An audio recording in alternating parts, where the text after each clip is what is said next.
Hello, kumusta po kayong lahat? Mga kaibigan, mga kamag-anak. Binabati ko po lahat ang nagdiriwang ng kaarawan sa araw na ito. Happy birthday sa ating lahat. Bigyan daan ko lang po yung mga nagbati sa akin. Maraming salamat sa inyong lahat. Ito po. Ay, hindi malanutin mabasa, no?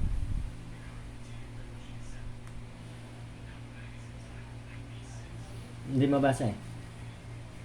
Saka hirap ako magbasa. Salamat na lang sa lahat ha. Mark Tambis Idim, salamat.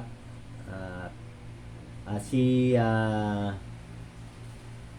Felicia Ann Roquero, anak to ng aming inaanak sa kasal. Ako, lolo, sabi niya, happy siya niya, happy birthday lolo. Maraming salamat. At Marita Tambis Colyado, maraming salamat. At si Minerva Idim, maraming salamat din ha sa pagbati. Ram Baybado, dito mga kaibigan, no? Hindi kasi natin makikita diyan, ayan. Ayan. Maraming salamat. Si Mar, kaibigan ko ito. Melody Hinko Combis, maraming salamat sa pagbati. Cherry Combis Tagalog, kumusta ka diyan Cherry sa Leyte, taga Leyte ito. Aking pamangkin.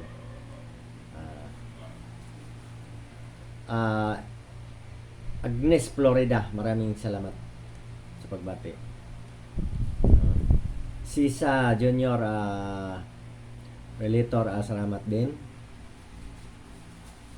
Sita Okon, maraming salamat. Kumari ko ito.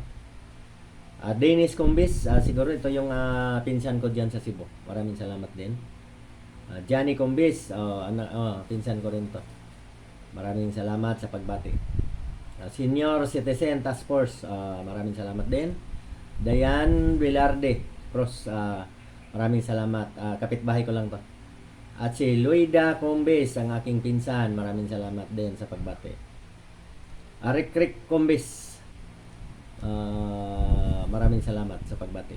Dominador Combis, maraming salamat bro. Sa ano ito? Sa Ilocos, taga Ilocos ito. At si ang unang-unang nakapagbati ay si Amelita Bostrelio. Maraming salamat. Marami pa dito eh. Mga kaibigan, hindi na natin mabasa lahat. Marami ditong mga bumabati kasi bigyan daan ko po pasasalamatan at higit sa lahat sa mga nagdiriwang ng kaarawan, pasalamat na po natin ang Panginoon at na tayo'y binigyan ng buhay at ang ating pasalamatin din ng ating nanay kasi siya po ang alam po niyo ang isang nanay, napakahirap po ang dinanas noon tayo'y iniluwal. Yun ang kasabihan ng kanyang isang paa na sa hukay na. Sa sobrang hirap po. Naramdaman ko yan nung ako'y magkaanak na rin na kami ng aking may bahay at talaga pong matatawag mo lahat ng nahihiya ka na talaga ng tulong sa sobrang hirap. At maraming salamat po sa Panginoon at saka sa ating mga nanay. Ayun, sinadya ko talaga mga kaibigan na hindi magpahanda. Gusto ko ganito lang, simple lang. Biskwit, mga tinapay na luma. Kasi po, naalala ko po, alam niyo wala naman talaga akong sariling pera. Pero ang aking mga anak, nakita nyo naman, nung nakarang birthday ko, mayroon din konting handa. At saka, mahihilig po talaga sila na, minsan nga, magugulat na lang kami. Ako talaga, sinabi ko, magbalik tanaw muna ako sa aking mga nakaraan. Sanay naman ako na walang handa. Kaya tama na po sa akin to, may gulay dito. Lauoy.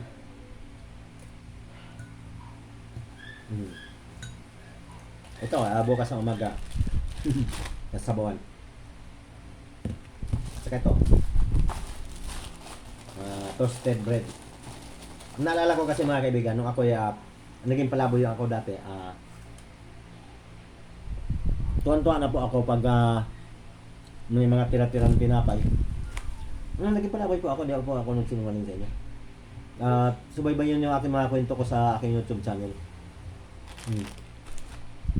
Dahil po sa mga kadahilanan na hindi ko sinasadyaan, naglayas po ako. At yun, naging palaboy nga ako kasi hindi naman ako matanggap sa trabaho, wala akong pinag-aralan. Kaya, pasasalamat ko lahat sa Panginoon at nabago ko ang aking buhay. Ako'y walang pinag-aralan pero sa pagsisikap, magtulong kaming mag-asawa. Asawa ng Diyos apat na ang tapos ng college at dalawa na lang yung nag-aaral pa ng college. Bumawi pa ako. Kaya po, hindi naman po ako nagpapaawa dito. Ito talaga ang aking karanasan. Nakaranas po ako maging taong grasa ito mga tira-tirang tinapay nga, sabi ko sa inyo. Kumakain ako niyan Sa sobrang wala kang daan si mamakuha akong trabaho, wala akong pinag-aralan, grade 1 lang. Kaya po itong birthday ko sana na ito, nag-opera ng aming anak na doon kami sa Baguio mag-celebrate. Kaming mag-asawa. Sabi ko, wag na. Malaki gastos doon. Baguio mga kaibigan, malaki gastos, doon matutulog. Saka sabi ko, ganun, ngayon, crisis. Kung may sobra man ng pera, ibigay ko na lang doon sa aking kapatid na nangailangan. Kaya po, ganito, ako, ano nga sila parang nainis nun. Hindi ako nagpahanda. Kasi yung mga yan papadeliver na lang yan sabi ko, wag na lang muna kasi crisis din yan Ilang minuto naman ako matatapos sa mga kaibigan. Sige. Pinatunayan ko lang, yan ang sinasabi na matuto kang bumalik, tumingin sa iyong pinanggalingan. Ganito po ako talaga ako. Matagal ako nagpalaboy-laboy, mag-birthday ako mabuti na lang kung may makakain ako ng itlog. Kasi yan ang mga pamahiin sa mga tatanda. Pag wala ka raw handa, kakain ka lang ng itlog. At yun, parang na-celebrate mo na yung iyong birthday.